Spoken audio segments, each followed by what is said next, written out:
Chances are if you've got a smartphone, you've played a game on it. Chances are that that game was Angry Birds.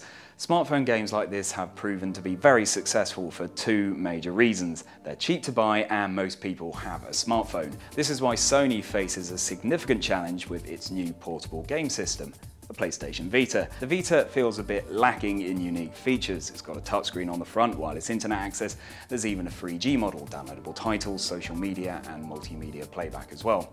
You could be forgiven for thinking that this is a phone that someone forgot to put the phone feature into. But then there's the specification.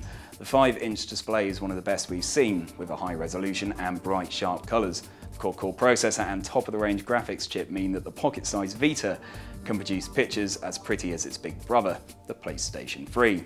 The compromise is inevitably battery life. Expect just a few hours of gameplay on a full charge. We experienced somewhere between 3 and 5 hours, depending on how much we were using it. Then there's the size. Unlike the latest, greatest smartphones, the Vita is a bit of a bulky beast. Or fairly light at 260 grams, it's too chunky to put into a pocket without looking mildly obscene. The Vita isn't that nice to hold either. There always seems to be an uncomfortable edge or awkwardly shaped bit, which is exactly where you want to hold the device. But the Vita does have proper controls, which is more than can be said for smartphones and tablets that rely solely on cumbersome touchscreens. Although the Vita does have one of these as well. In fact, two, there's one on the back. The delight of two excellent analog sticks combined with a D-pad, shoulder buttons, and the well-known triangle, circle, X square combo will have proper gamers squealing with delight. There's even a strange touchpad on the back, as we mentioned, so there's control options galore. The Vita's spiritual predecessor, the PlayStation Portable, used a bizarre UMD disc format. Thankfully, this has now been ditched in favour of memory card storage. Less thankfully, they aren't standard memory cards, but a design specific to the Vita. That's another success for confusing non-standard formats.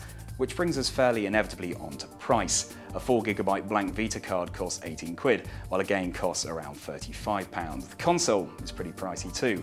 Our 3G model, supplied by Vodafone, costs £280, £50 more than the Wi-Fi only version.